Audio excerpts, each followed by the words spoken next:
It is embarrassing. It's absolutely embarrassing. It is absolutely embarrassing. And the fact is that originally it's, oh yeah, you know, we're looking towards everything. Then they had to double down. They actually redacted this statement. They redacted a statement. They redacted the statement saying we're looking at everything, saying, no, we're actually not looking at most of the stuff. We're looking at a lie spread on social media that went viral. We are looking into a literal lie spread on social media that got spoken into fact.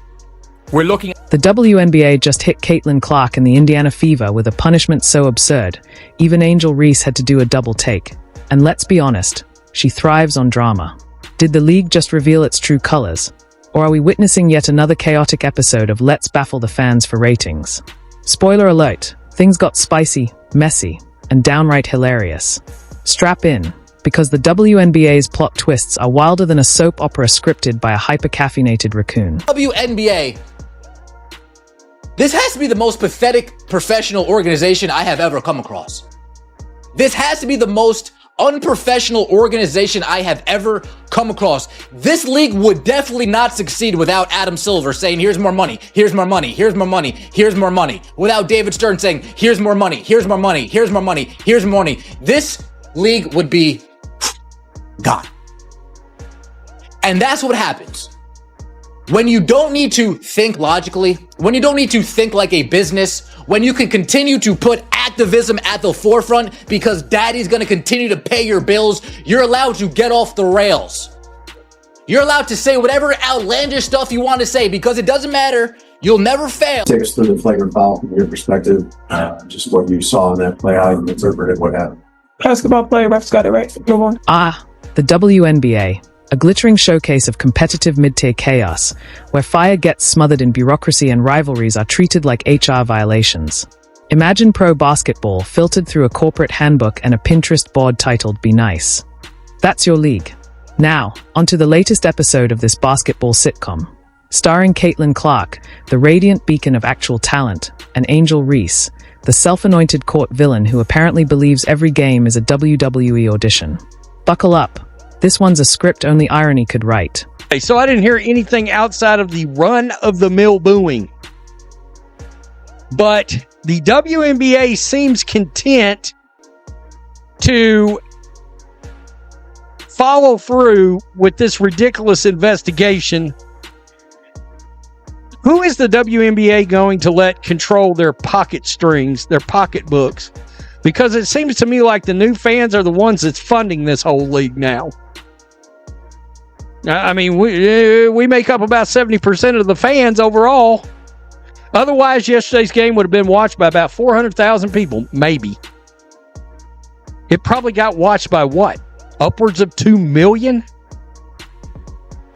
I mean, does the WNBA want to lose CaitlinClark fans? Because I think as much as people want to support CaitlinClark... Picture this, CaitlinClark, queen of clutch, master of high IQ plays, and one of the few with an actual grasp of basketball strategy, makes a smart, tactical move. She executes what might be the most graceful, well-mannered tackle the WNBA has ever seen. The kind of play you'd expect in any sport that still has a pulse. But in the WNBA, touch someone, and suddenly you're booked for aggravated assault. Fans yell and fans scream and fans try to do anything they can to diminish their opponent's ability to make a bucket. And I think that it's very hard to really understand or really interpret this sound that way. At least for me, it is. And I'm really, really, really hoping that the WNBA did not just announce an official investigation based on internet hearsay. Enter Angel Reese, who, instead of just taking the play and moving on like a pro, decided she was auditioning for the next Fast and Furious installment. Full contact, full drama, and an ego doing donuts on the hardwood. But here's the twist. Caitlyn, ice cold. She doesn't flinch, doesn't shout, doesn't even blink. She just walks away like she's late for brunch and has no time for low-budget theatrics. But that wasn't the headline, nope.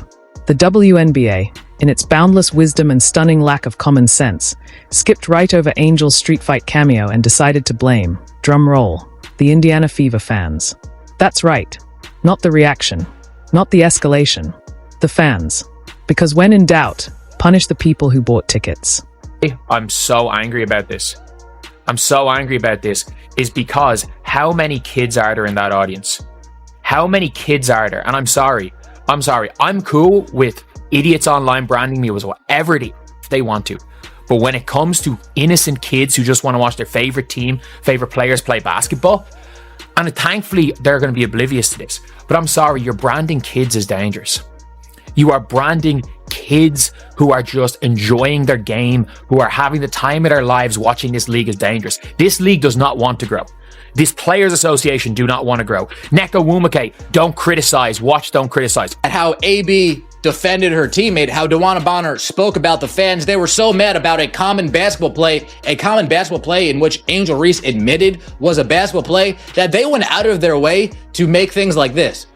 Unless the powers that be make some drastic changes to support our players and their fans, I don't think Indianapolis should be allowed to host the WNBA's All-Star Weekend.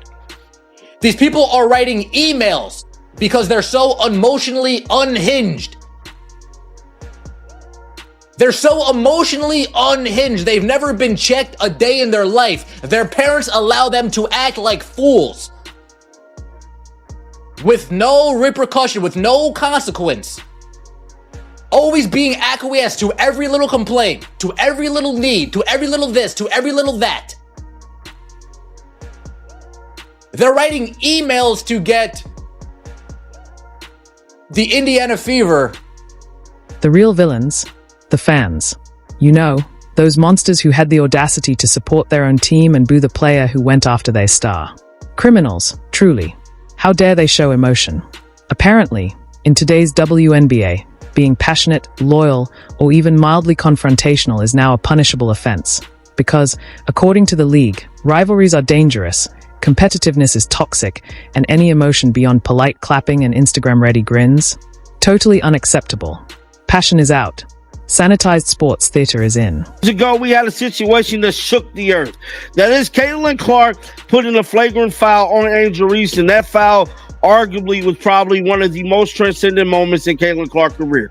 To me, that moment there showed the world that CaitlinClark wasn't backing down for nothing, and she wasn't scared to get in the mix when it comes to protecting her teammates and stopping somebody from making a basket.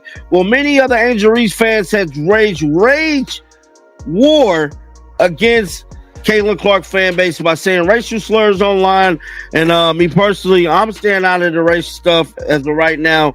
But for them to sit up there and lie and say that Angel Reese again called racist names during the game, I had somebody from my team sitting right behind Chicago Sky Bench. Wasn't nobody saying nothing about Angel. It's almost like the WNBA is allergic to the very thing that built sports, real on-court drama, not PR-approved fluff, but raw tension, heated rivalries, and unscripted emotion. Instead, we're stuck in the league's version of utopia, where every player is expected to be a smiling goodwill ambassador, and any deviation from that step-forward script sends the front office spiraling into a moral panic. You'd think the WNBA would embrace the Caitlyn versus Angel saga. It's the most attention they've had since someone accidentally flipped to a game while trying to find the Food Network. But no. Rather than let this rivalry breathe, evolve, and actually drive ratings, the league has chosen to smother it under a weighted blanket of forced sensitivity and baffling PR decisions. Meanwhile, CaitlinClark has become the league's Rorschach test. Whatever you believe, you'll find it in her. Some see a generational talent dragging the league into relevance. Others, somehow, see a supervillain responsible for entire franchises weeping into their protein shakes. And if you dare to defend her, congratulations, you've just earned your spot on the WNBA blacklist, where logic goes to die and loyalty is a liability. Players have been called racial slurs for an entire day, but they're on the Indiana Fever. They don't care about those players. It's only certain players. The WNBA players, they don't want CaitlinClark, and it's very clear. The WNBPA releasing a statement is the most embarrassing thing I've seen, because you know what? When it comes to the Fever players, it doesn't count. It doesn't matter. It does not matter. The WNBPA said something. And you know what? Their stance is clear. There's no place for hate unless it's towards CaitlinClark or her teammates. Then it's fair game. They have made that point abundantly clear, and it's embarrassing. Let's rewind. This all started with a game, a real, actual basketball game. CaitlinClark makes a smart play. Angel Reese reacts like she's been personally insulted on national TV. Caitlyn, she walks off unbothered, radiating more poise than the WNBA's entire PR department could buy on clearance. And instead of applauding that composure, what does the league do? releases a statement condemning the Indiana fans. Because clearly, they are the problem. You almost have to admire the consistency. The WNBA will do anything to avoid confronting the real issue. Angel's retaliation? Swept under the rug. Her post-game attitude? Just expressing emotion. But a few fans yelling boo? Unacceptable. Shut it down.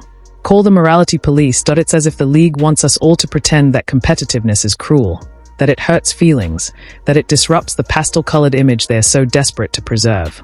Rivalries. Too intense. Too spicy. Too much like what people actually watch sports for. No. In this version of the WNBA, we're supposed to believe in spirited engagement and mutual athletic respect. Forget rivalries. Let's have group hugs after fouls, sing Kumbaya after turnovers, and maybe host a mid-court tea party instead of a tip-off. Lost sight of reality. They lost sight of what real sports is about. The fans at the Indiana Fever game yesterday, they were being fans. They booed. They cheered. They screamed. They yelled. That's it. The Angel Reese fans, the old guard, the lowest common denominator that resides in the WNBA, the nose picker, the people that scratch their butt and don't wash their hands, those people saw that CaitlinClark hard foul on Angel Reese, and they saw it as an opportunity. They saw it as an opportunity to do what they always do. Make it about. Wouldn't want anyone's feelings getting hurt, except, of course, the people actually trying to enjoy the game. Because that's always the top priority, right? Protecting the delicate sensibilities of everyone involved, even if it means gutting the raw, authentic atmosphere that makes sports thrilling in the first place. Now let's talk about the punishment the WNBA handed down in response to the whole fiasco. Spoiler alert, it's not what you'd expect. You'd think. With all the headlines and slow-mo replays, someone would face real consequences. Maybe a fine. A warning. Something. Maybe Angel Reese gets called out for the aggressive play or the post-game theatrics that sparked the whole thing. But no. Not a word. Not a whisper. Instead, the WNBA's big disciplinary move? Publicly shaming the Indiana Fever fans. Yep. The people in the stands. The ones who booed. The ones who had the sheer audacity to react emotionally to what they were watching. Because apparently, investing in the game, after paying to be there, is now a violation of league vibes. What's next? Banning cheering. A silence mandate during quarters. Heaven forbid someone claps too loudly or uses a tone that might be interpreted as sarcastic. Welcome to the new era of sports, where enthusiasm is regulated, reactions are micromanaged, and the only acceptable sound is a light, polite golf clap, perfectly timed, utterly soulless. I end this brave new WNBA. The fans have become the villains, and passion is the crime. So as soon as I landed from Indianapolis to LaGuardia, New York, I got an email in my inbox relating to a WNBA statement. And to be quite frank, I was surprised to see it. I didn't think these things would be a topic this year. It's certainly not at this point. But here we go again.